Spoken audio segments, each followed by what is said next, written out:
اللہم انی اسألوکا بأن لک الحمد لا الہ الا انت وحدک لا شریک لک المنان بدیع السماوات والارض ذو الجلال والاکرام۔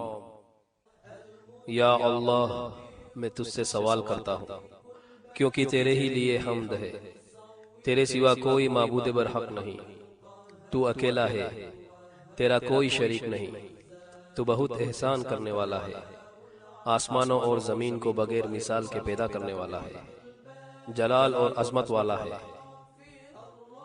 یہ سننے کے بعد رسول اللہ صلی اللہ علیہ وسلم نے فرمایا، اس شخص نے اللہ سے اس کے اس اسم اعظم کے ذریعے سوال کیا ہے کہ جب بھی اس کے ذریعے سوال کیا جائے تو وہ عطا فرماتا ہے، اور جب اس کے ذریعے دعا مانگی جائے تو وہ قبول کرتا ہے۔